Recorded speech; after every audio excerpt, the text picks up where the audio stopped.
따끈따끈한 미국 소식 겸 이렇게 들어보도록 하겠습니다. 여보세요? 네, 정옥임 전 의원님 안녕하십니까? 네, 안녕하십니까? 네, 미국에 다녀오셨잖아요. 네네. 저 며칠 전에 오셨죠? 네네. 꽤 오래 계신 걸로 아는데 미국에서 그래도 이제 아무래도 국제정치 전문가시니까 이런저런 저 우리나라의 안보 상황에 대해서 거기 있는 조야의 분들이라든가 신문이라든가 많이 보셨을 텐데 한국의 지금 안보 상황 어떻게 진단하고 있습니까?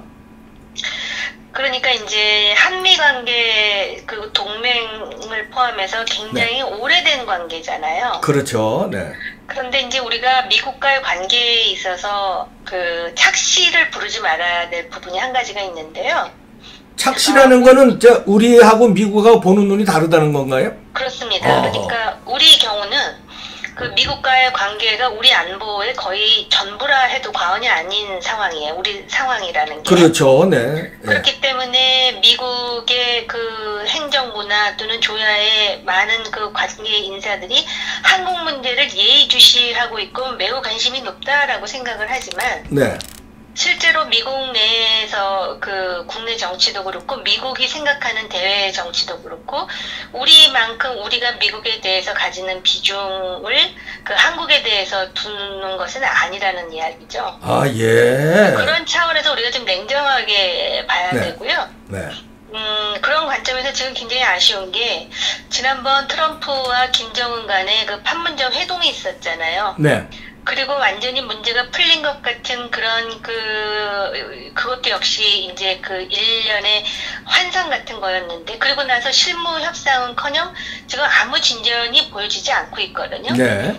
그런 상황에서 한국은 여전히 그 북한에 대한 어떤 이상적 기대감에 의존하는 것 같아요. 네. 이번에 태국을 방문하고 계시는 대통령께서도 북미 정상회담을 하면 또 문제가 해결될 것이다라는 쪽으로 지금 그 방향을 틀고 있고요. 네. 근데 미국의 관심사는 지금 그 트럼프의 그 탄핵 과정 그리고 그 과정에서 이제 소위 중국과의 무역 협상을 타결하느냐의 문제라든지, 그러니까 트럼프 입장에서는 지금 모든 것을 자신의 재선에 올인하고 있다고 봐야 되거든요. 그렇죠. 네. 그러니까 그런 상황 속에서 우리가 어떻게 이 북한과의 관계를 그 소위 방향타를 만들어 나갈 것인가를 고민해야 될 때죠. 그렇죠. 아, 그런데 여러 가지로 지소미아 같은 것도 미국에서 요즘 나오는 뉴스를 보면은 지소미아 폐기하지 말아라고 대놓고 우리 정부에 압박을 한다고 그러는데 지소미아가 폐기가 이제 일정이 얼마 안 남는데 폐기가 되면 미국에서 굉장히 골치 아플 것 같은데요. 그렇습니다. 지금 그리고 미국이 과거의 미국이 아니고요. 네. 한미 동맹 관계도 일련의 진화 과정을 지금 밟고 있다고 봐야 되는데 우선 트럼프 자신이 과거의 그 미국의 소위 엘리트 대통령들이 가지는 어떤 그런 전통적인 한미 동맹 관계라든지 국제 관계관을 상당히 벗어나 있어요.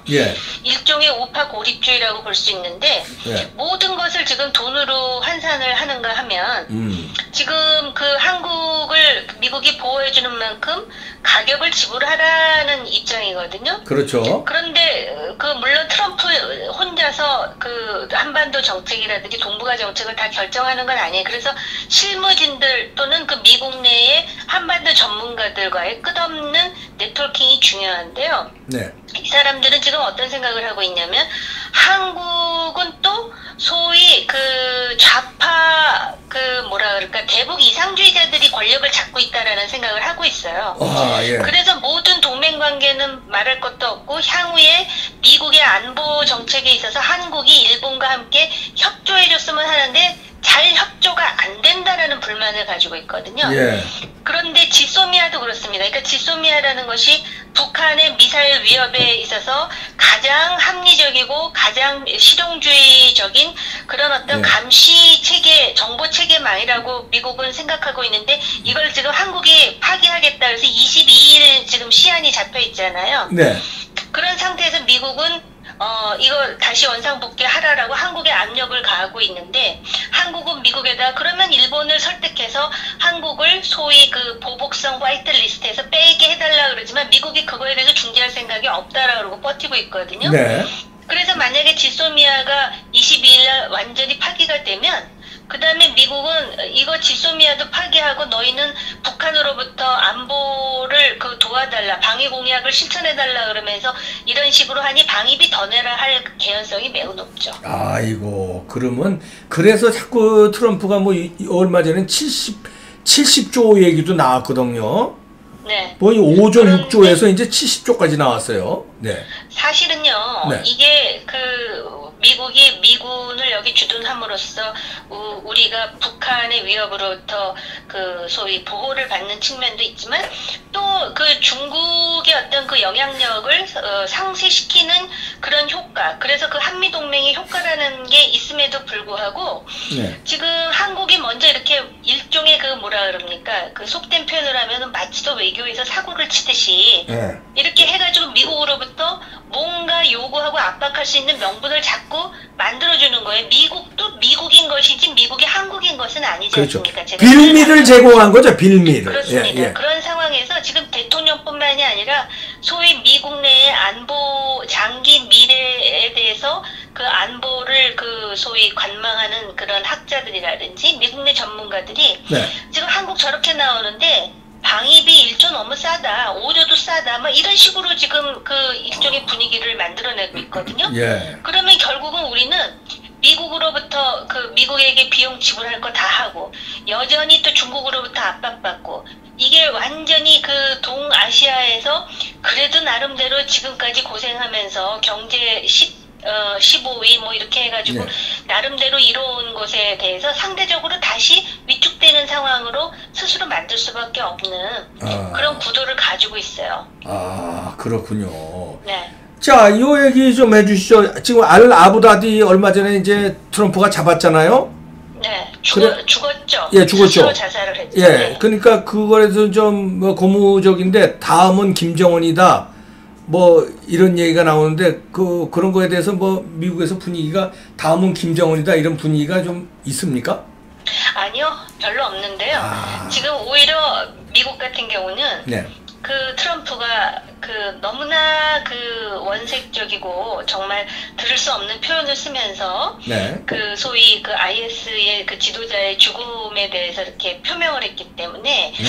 오히려 이게 지금 IS를 응집시켜서 또 다른 테러의 보복이 되지 않느냐라는 예. 그런 이제 우려를 하는 목소리도 있고, 어허. 또 트럼프를 반대하는 사람들은 결국은 자기 탄핵에서부터 벗어나기 위해서 저런 거를 과시하듯이 과거에 오바마 때도 물론 누굽니까, 오사마 빈 라덴을 잡는 장면이 방송이 되긴 했지만 그 당시 오바마의 태도와 지금 트럼프의 태도는 너무 다르잖아요. 아, 예. 그런데 미국은 지금 그렇게까지 생각을 안 하지만 김정은은 아마 그렇게 생각했을 가능성이 크죠.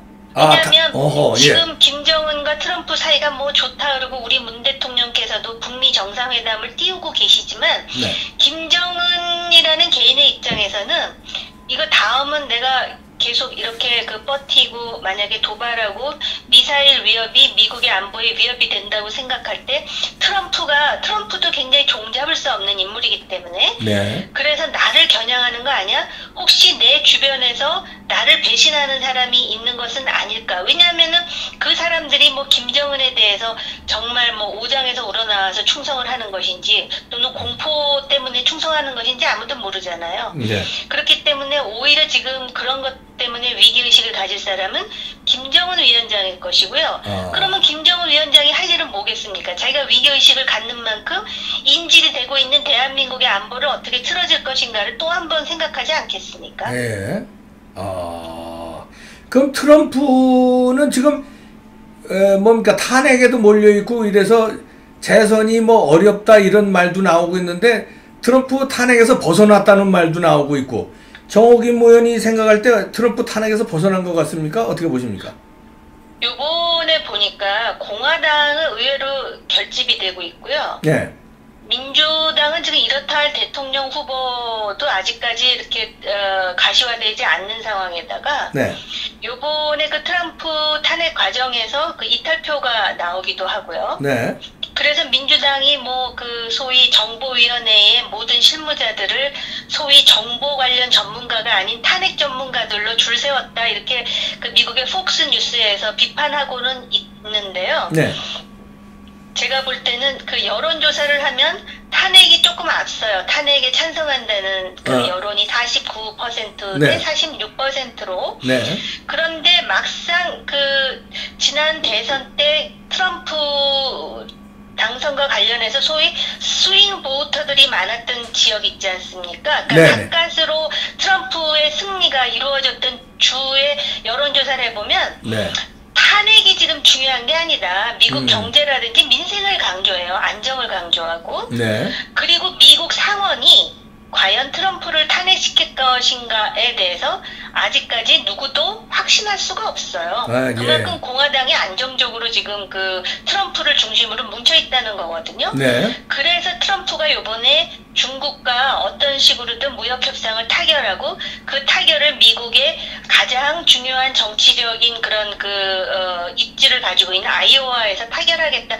계속 정치적 제스처를 좀 쓰고 있거든요. 예, 예. 그러니까 트럼프는 자기가 당선되는 그날까지 자기의 재선을 위해서 모든 것을 다 할 거예요. 그렇기 때문에 만약에 김정은을 소위 지금 아부다비 아부다비 예. 저기 하듯이 예. 하는 게 자신의 재선에 100% 효과가 있다면 그렇게 할지도 모르지만 그렇게 생각하지 않고 있어요. 아직까지는. 네. 또 김정은에 대해서 그런 어떤 참수 작전을 펴는 것에 대한 위험과 비용이라는 게 있기 때문에 그리고 네. 우리 내부의 우파들은 그런 희망적 관측을 갖고 있을지 모르지만 네. 외교라는 거는 결코 인식이나 어떤 그런 이념이나 희망적 관측으로 되는 건 아니거든요. 트럼프는 굉장히 많은 계산을 할 겁니다. 그래서 오히려 네. 김정은으로 하여금 재선 기간 동안 그저 입 닫고 좀 사고 치지 말라고 오히려 달랠 가능성도 오히려 있어요. 아하. 그래서 양쪽을 다 봐야 돼요. 아, 예, 그렇군요.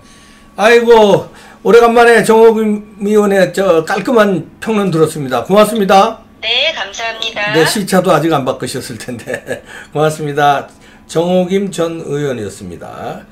근데 뭐 국제정치, 정치도 마찬가지로 이제 의견이 다를 수 있고, 국제정치도 이분이 이제 국제정치 이제 우리나라의 뭐 권위 있는 전문가지만 의견이 다를 수 있으니까 정호김 의원의 의견은 뭐 이렇다는 거 또 말씀드리고요. 또 다른 의견도 있을 수 있습니다.